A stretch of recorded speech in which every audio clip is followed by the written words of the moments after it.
¿Qué tal? Muy buenas noches. Mi nombre es Noé Tlapapalcuautle, estudiante de la licenciatura en Administración del grupo Quinto C. Y hoy les voy a hablar acerca de el tema de seguridad e higiene en el trabajo. Para empezar, tenemos que saber a qué se refiere la higiene laboral y qué relación existe entre la seguridad y la higiene laboral. Vamos a comenzar desde el punto de vista de recursos humanos, el cual nos dice que la salud y la seguridad de las personas representan una de las principales bases para conservar una fuerza de trabajo laboral adecuada. En general, la higiene y la seguridad laboral son dos actividades muy relacionadas para garantizar que en el trabajo haya condiciones personales y materiales capaces de mantener cierto nivel de salud de los empleados. Según el concepto de la Organización Mundial de la Salud, es un estado total de bienestar físico, mental, social y no solo de la ausencia de males o enfermedades. Esto se refiere a que la salud pues comprende diversos factores que ayudarán a que nuestros empleados o colaboradores puedan desarrollarse de manera correcta, desenvolverse de manera eficaz y pues producir de manera eficiente. Otro concepto de higiene laboral nos dice que se refiere al conjunto de normas y procedimientos que pretende proteger la integridad física y mental del trabajador, al resguardarlo de los riesgos de salud inherentes a las tareas del puesto y al ambiente físico de donde éste las realiza. Un plan de higiene laboral suele abarcar los siguientes puntos. Primero tenemos que establecer un plan bien organizado, en el cual no solo se presten servicios médicos, sino también servicios de enfermeros y auxiliares, ya sea en capacidad parcial o de manera o de tiempo completo. Ya ahí ya dependerá del giro que tenga la empresa, ya que pues en algunas empresas se presentan accidentes con mayor frecuencia que en otras. Después tenemos que tiene que tener servicios médicos adecuados, con dispensario para urgencias y primeros auxilios. Entre ellos se encuentran pues el examen médico de admisión, los primeros auxilios, el control y eliminación de áreas insalubres, perdón, entre algunos otros conceptos. Como punto número 3 tenemos la prevención de riesgos para la salud, que esto se basa principalmente en la prevención, detección y identificación de enfermedades que pueda presentar el trabajador. Y dentro de los servicios adicionales, pues tenemos como parte se podrían desarrollar, se podrían decir que son programas que fomentan el cuidado para prevenir accidentes. También programas para fomentar unos mejores hábitos de vida y esclarecer asuntos de higiene y de salud para los trabajadores. Pero, ¿cuál es el objetivo general de la seguridad e higiene laboral? Pues tenemos que su objetivo principal es la salud y la comodidad del trabajador, al evitar que se enferme y se ausente provisional o definitivamente del trabajo, ya que sabemos que si nuestro trabajador se enferma o sufre algún accidente, pues no vamos a cumplir con nuestros pedidos debido a que pues se va a presentar un retraso o nuestra producción se va a detener debido a este inconveniente. Ahora hablaremos acerca de las condiciones ambientales del trabajo. Dentro de ella existen tres grupos que influyen en gran medida en la realización del trabajo. El primero de ellos son las condiciones ambientales, que es donde abarca la iluminación, la temperatura, el ruido, entre otros. Como punto número 2 tenemos que son las condiciones de tiempo, que es la duración de la jornada laboral horas extra, periodos de descanso, entre otros. Y como tercer punto tenemos las condiciones sociales, que representa a veces organizaciones informales dentro de la empresa, relaciones, estatus, entre algunos otros. Pero los tres puntos más importantes que definen las condiciones ambientales del trabajo son la iluminación, el ruido y las condiciones atmosféricas. Vamos a empezar hablando acerca de la iluminación, que se entiende como la cantidad de luz que incide en el lugar del trabajo del empleado. No se trata de la iluminación en general, sino de la cantidad de luz en un punto focal o específico donde se realiza el trabajo.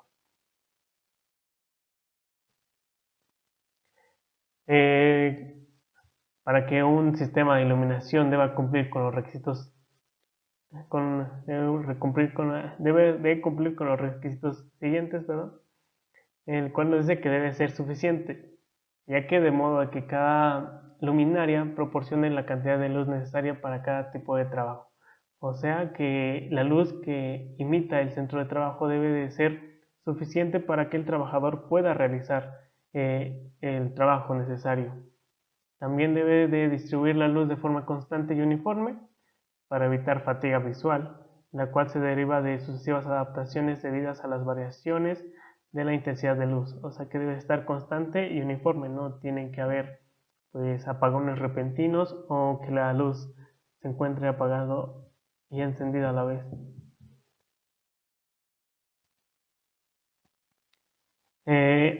Aquí también presentamos una tabla que nos muestra los niveles de iluminación para tareas visuales. Como podemos ver, está expresada en luxes, que corresponde a un lumen por metro cuadrado. Dentro de las categorías tenemos la número 1, la de tareas visuales y variables y simples, que es donde se deben presentar de 250 a 500 luxes en el área de trabajo. También tenemos como segunda categoría la observación continua de detalles, que se deben de presentar de 500 a 1000 luxes. También tenemos las tareas visuales continuas y de precisión, que presentan de 1000 a 2000 luxes. También tenemos trabajos muy delicados y detallados, que es donde se abarcan cerca de más de 2000 luxes. La distribución de la luz también puede ser de distintas maneras. Puede ser directa. ¿A qué se refiere directa? A que la luz incida directamente sobre la superficie iluminada de donde se desarrolla el trabajo. También puede ser indirecta y que hace que la luz incida sobre la superficie iluminada donde se desarrolla el trabajo, pero también se refleja en paredes o techos. También puede ser de manera semi-indirecta, que combina los dos tipos anteriores, la directa y la indirecta, por medio de bombillas translúcidas que reflejan la luz en el techo y las paredes superiores. En las partes superiores de las paredes, las cuales la transmiten a la superficie iluminada. Y esta también puede ser de manera semidirecta, que dirige la mayor parte de la luz directamente a la superficie iluminada, pero también refleja un poco la luz en las paredes y en el techo. Otro factor importante que determina las condiciones ambientales del trabajo es el ruido, ya que se entiende como un sonido o barullo indeseable y tiene dos características principales, la frecuencia y la intensidad. La frecuencia del sonido se refiere al número de vibraciones que éste provoca por segundo y se mide por ciclos por segundo. Y también abarca la intensidad del ruido, que se mide a través de decibelios.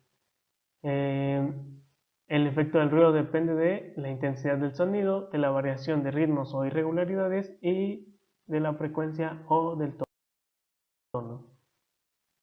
También tenemos una tabla que nos presenta los diferentes tipos de sonido y los decibelios que corresponden a cada uno de estos puntos. Como podemos notar que los ruidos industriales extremos pueden llegar estar hasta 80 decibelios. Investigando un poco, leí que la cantidad permitida para que las industrias operen pueden llegar a producir hasta 85 decibelios, que es esto. Después de acá, esto ya no está establecido en la norma.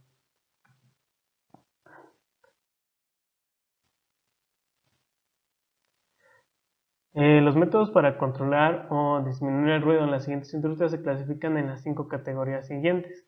Lo primero que podemos hacer para quitar el ruido es eliminarlo propiamente, ya que lo podemos hacer mediante la reparación o ajuste de la máquina, engranes, poleas, correas, etcétera, dependiendo a lo que se dedique la empresa. Esto se va a lograr dando mantenimiento constante a estas máquinas y que no presenten ningún fallo para que se pueda producir este tipo de ruido. También como segundo punto tenemos la de separar la fuente del ruido. Esto se puede lograr mediante barreras acústicas o defensas o el montaje de máquinas y demás equipos sobre láminas y filtros que amortigüen el ruido y no se pueda presentar de manera muy intensa. También tenemos como tercer punto que podemos encerrar la fuente del ruido. Esto pues lo podemos realizar con paredes a prueba de ruido. Otro punto también importante es la construcción de techos, paredes y suelos. Esto lo podemos realizar de forma acústica para que pues, se puedan absorber los ruidos. Y como último punto tenemos la de utilizar equipos de protección industrial, que vienen siendo protectores articulares, lentes de seguridad, guantes, cascos, entre otros. Esto también hace que el ruido externo no pueda penetrar nuestros oídos de manera directa. Otro aspecto también es la temperatura, que es una condición ambiental importante en el trabajo, ya que pues existen trabajos donde se está expuesto a grandes temperaturas, como lo puede ser en un horno o en una empresa que se dedica a elaborar losetas, donde están en constantes contacto con hornos que pues producen mucho calor. Pero también está el otro lado, ¿no? Que hay empresas donde trabajan con maquinaria que pues tiene que estar fría, ¿no? Como lo pueden ser frigoríficos, que donde también se deben de implementar ropa adecuada para poder laborar dentro de ellos. Otro factor también es la humedad, que es consecuencia del alto contenido higrométrico del aire. Por lo general, la humedad se presenta en fábricas textiles, donde se da un tratamiento a los hilos y a los tejidos, que es donde pues, se presenta la mayor este tipo de humedad. Ahora hablaremos acerca de la seguridad laboral. La seguridad y la higiene laboral son actividades entrelazadas que repercuten directamente en la continuidad de la producción y en la moral de los empleados. Ya lo habíamos comentado anteriormente, creo al inicio, y nos dice que es el conjunto de medidas y técnicas educativas, médicas y psicológicas para prevenir accidentes. La seguridad laboral se basa principalmente en optar con medidas que sean las más eficientes y que sean reguladas para que los trabajadores puedan desarrollar su labor de manera adecuada y óptima sin presentar diversos riesgos que se puedan llegar a presentarse. En este caso, un plan de seguridad implica los requisitos siguientes. Nos dice que la seguridad en sí es responsabilidad de la línea y una función de staff. O sea que la seguridad debe ser responsabilidad de todos, no solamente del que va a estar encargado de la seguridad o de los diferentes departamentos, sino que la seguridad debe estar enfocada en todos, en cada uno de nosotros. Bueno, de la empresa que se encuentra elaborando ahí. También tenemos que las condiciones de trabajo, el ramo de actividad, el tamaño y la ubicación de la empresa también son determinantes para poder establecer un plan de prevención de seguridad. Como tercer punto tenemos que la seguridad no se debe limitar tan solo al área de producción, sino que también dentro de otras áreas, como lo pueden ser las oficinas, los almacenes, ya que en cualquier área se puede presentar o suscitar algún accidente. El plan de seguridad también implica que las personas se deben adaptar al trabajo, y que el trabajo se debe de adaptar también a la persona. Tienen que haber una cierta concordancia entre estos dos factores para que pues se pueda desarrollar de manera plena el trabajo. También nos dice que la seguridad laboral moviliza los elementos necesarios para la capacitación y el adoctrinamiento de técnicos y obreros, el control del cumplimiento de normas de seguridad, la simulación de accidentes, la inspección periódica de los equipos contra incendio, los primeros auxilios y la elección, adquisición y distribución de una serie de prendas para poder tener mayor seguridad para el personal. Estos son los requisitos que se deben de tomar en cuenta para desarrollar un plan de seguridad. También es importante aplicar estos principios, que son el apoyo de la administración, que incluye un programa de seguridad completo e intensivo, una comunicación en reuniones periódicas con los supervisores para poder tratar todos estos temas relacionados con la seguridad laboral. También la presentación de los resultados alcanzados y medidas para mejorar las condiciones del trabajo. Otro punto nos dice que debemos de contar con el personal dedicado exclusivamente a la seguridad. Esto se presenta a través de una comisión mixta de seguridad e higiene, que les vamos a hablar en unos momentos. Y como tercer punto tenemos las instrucciones de seguridad para cada actividad, que pueden presentarse como instrucciones de seguridad para novatos, para trabajadores novatos, ejecución de programa de seguridad por medio de la supervisión, integrar a todos los trabajadores al espíritu de la seguridad, extender el programa de seguridad más allá de la compañía, entre otros. Y como cuarto punto, tenemos que no se debe confundir el CIPA con el departamento encargado de la seguridad.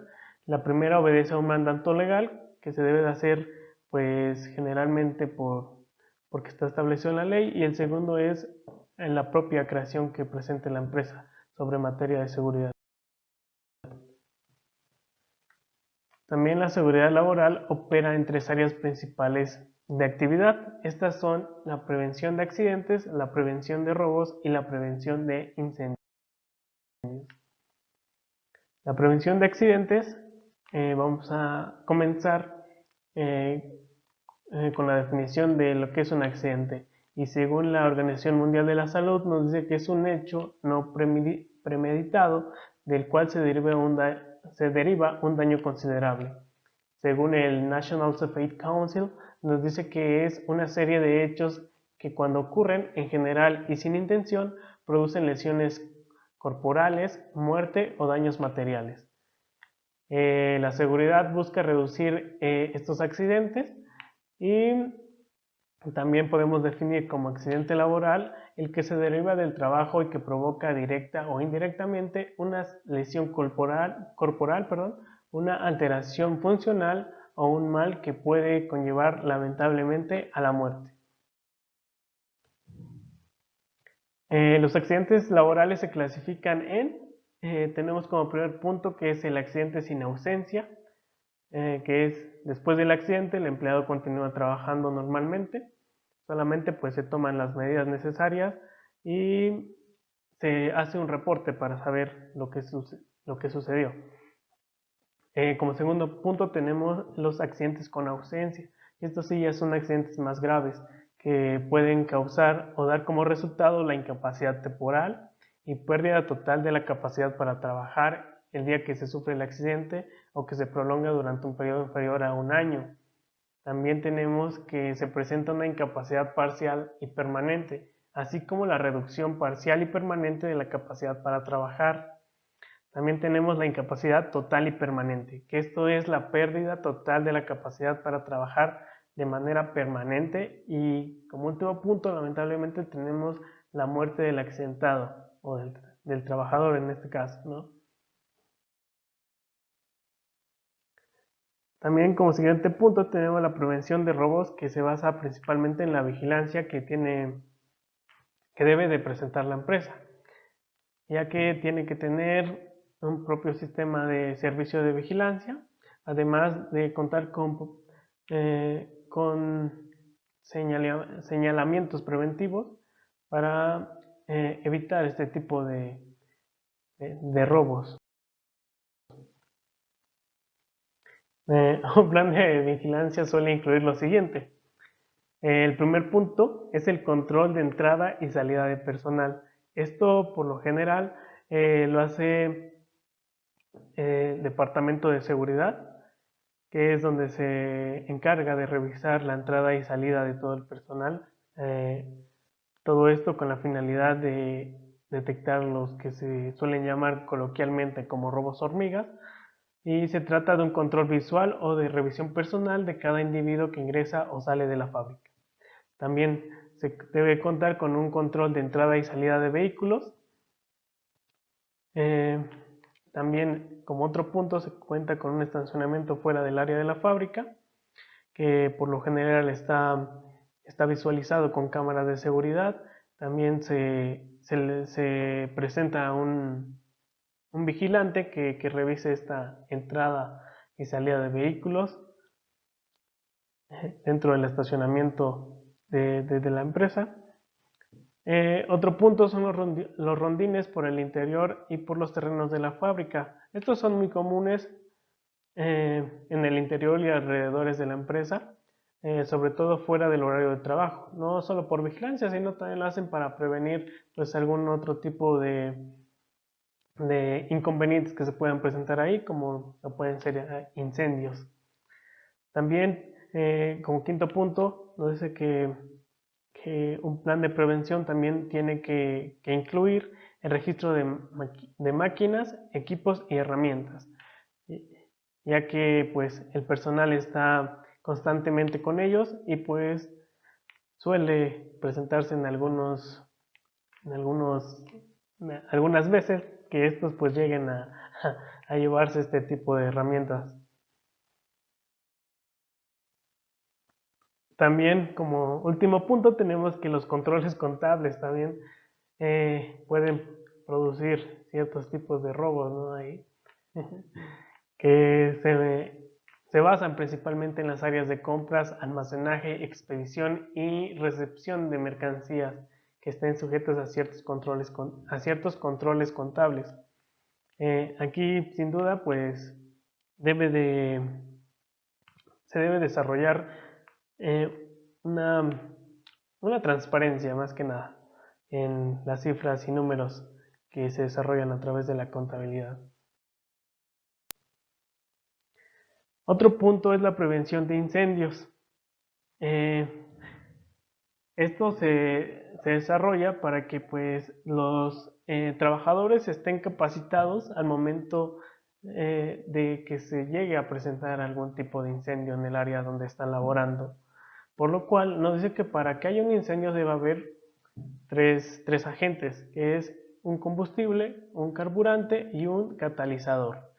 Estos tres factores influyen para que se pueda provocar un incendio. Aquí también tenemos la clasificación de los incendios, que se clasifican en 4 tipos.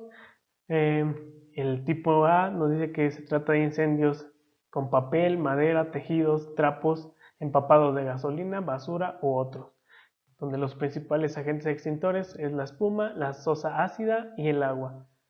Los cuidados principales es eliminar el calor por saturación con agua, y como categoría B tenemos que son los líquidos inflamables, aceites y derivados del petróleo.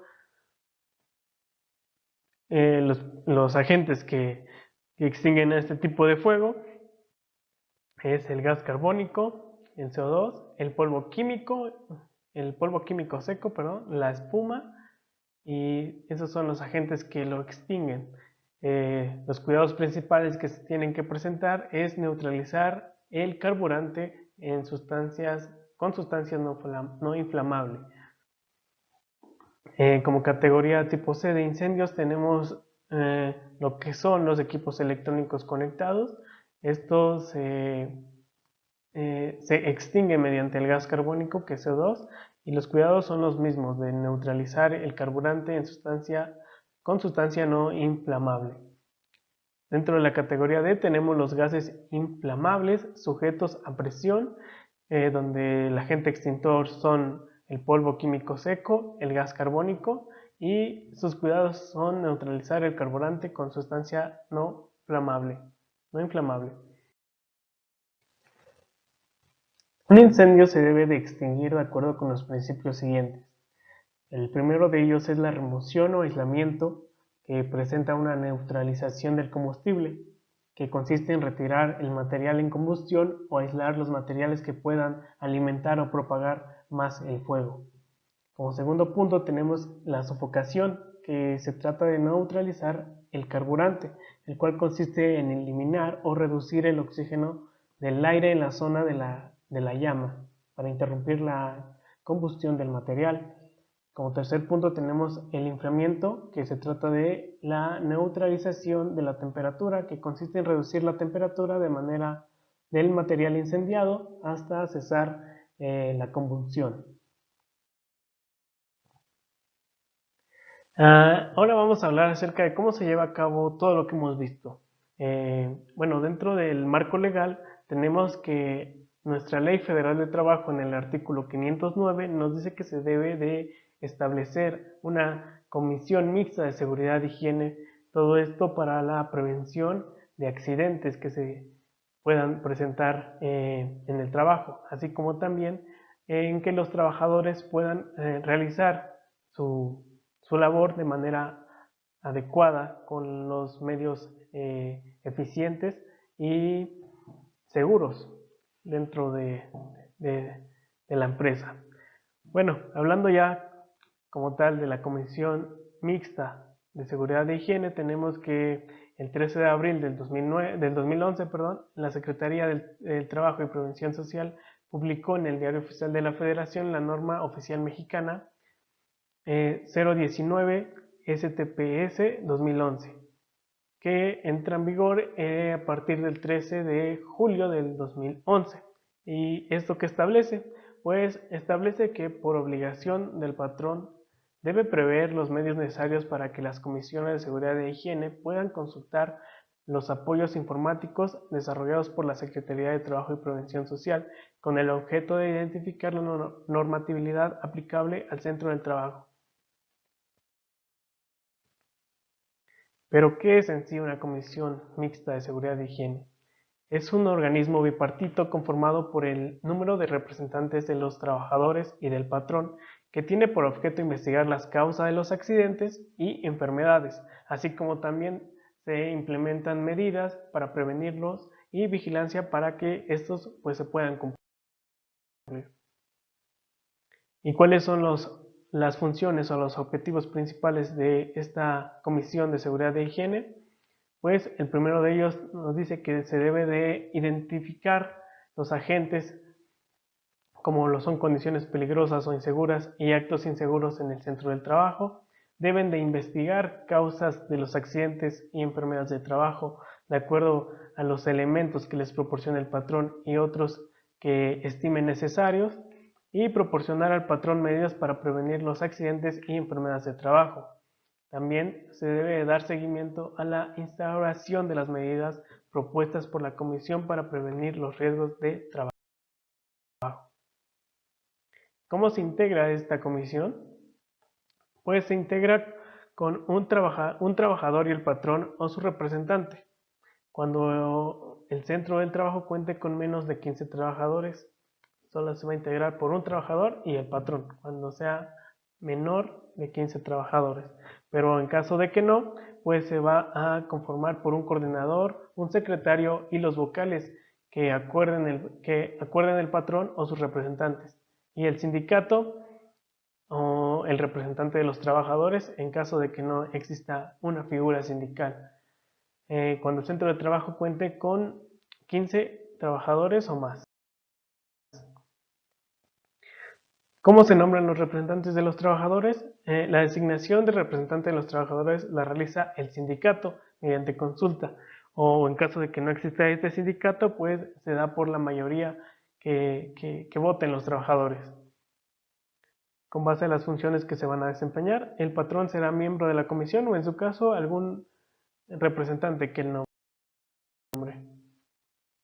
¿Y cómo se constituye todo esto legalmente? Pues esto se presenta a través de una acta de constitución en sesión con los miembros que se hayan considerado o se hayan seleccionado y con la representación del sindicato, en caso de que lo hubiera, y este acta debe incluir lo siguiente. Primero son los datos del centro de trabajo, que es donde se presenta el nombre, denominación o ración social, también el domicilio completo, es donde se ubica el centro de trabajo. También se debe presentar el RFC, el Registro Federal de Contribuyentes, el registro patronal, que esto lo proporciona el Instituto Mexicano de Seguro Social.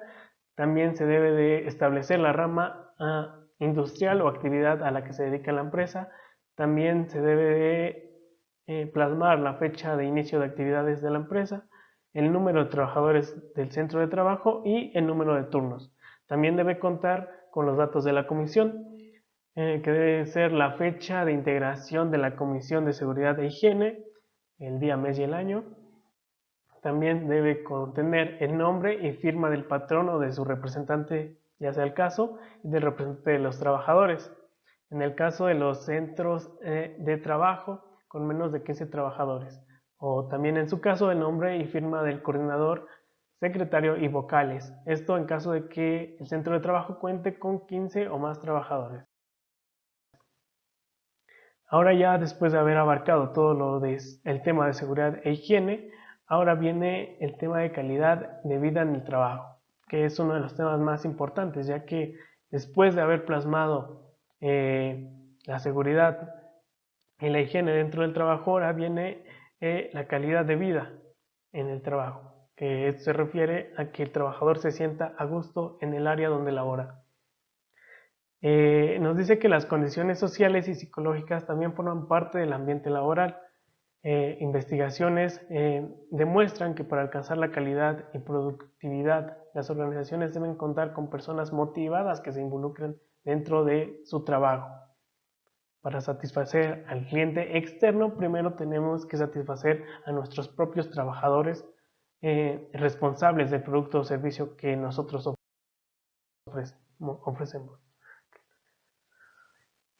La calidad de vida en el trabajo representa el grado en que los miembros de la organización satisfacen sus necesidades personales en virtud de su actividad en la organización. Esto implica una constelación de factores como la satisfacción con el trabajo desempeñado, posibilidades de futuro en la organización, reconocimientos por resultados, salarios, prestaciones, regulaciones, relaciones humanas dentro del grupo y la organización, ambiente ambiente psicológico y físico del trabajo. También la libertad para decidir influye mucho, así como las posibilidades de participar y otros puntos similares. Y pues esto influye de manera emocional dentro del trabajador, ya que él se siente incluido dentro de la empresa y pues esto hará que desarrolle su trabajo de forma pues más adecuada y con más precisión, ¿no?, a la hora de realizarlo. Principales factores que determinan la calidad de vida en el trabajo. Podemos encontrar por un lado las reivindicaciones de los empleados en cuanto a bienestar y satisfacción laboral. También encontramos el interés de las organizaciones en cuanto al afecto potencial que estos tienen en la productividad y en la calidad de cada uno de los trabajadores. Para finalizar, vamos a presentar esta tabla que presenta los principios que determinan la calidad de vida de trabajo. Como primer orden tenemos como factor la competencia gerencial, que estas variables son las determinantes. Entre ellas está el apoyo socioemocional, la orientación técnica, la igualdad de trato y la de administrar con el ejemplo. O sea que nosotros debemos de dar el propio ejemplo a nuestros colaboradores o trabajadores. Como segundo orden tenemos la identificación con la empresa, ya que se sientan identificados con la tarea que ellos realizan, la identificación propia con la empresa y la imagen de la empresa. Como tercer orden tenemos la preocupación por brindar apoyo a los trabajadores, y como su nombre lo dice, debemos de brindar estos apoyos propiamente a nuestros colaboradores y también a su familia para que él se sienta a gusto y seguro de que está trabajando. También como cuarto orden tenemos las oportunidades efectivas para participar, como pueden ser ayudándolo a que fluya toda su creatividad en la cual nos pueda beneficiar a nosotros como empresa. También la expresión laboral, a ayudar a que ellos puedan proporcionar ayuda en la toma de decisiones, entre otras cosas. También tenemos la repercusión de ideas presentadas. Y como quinto orden tenemos la visión humanista de la empresa, que es la educación y la concientización, perdón.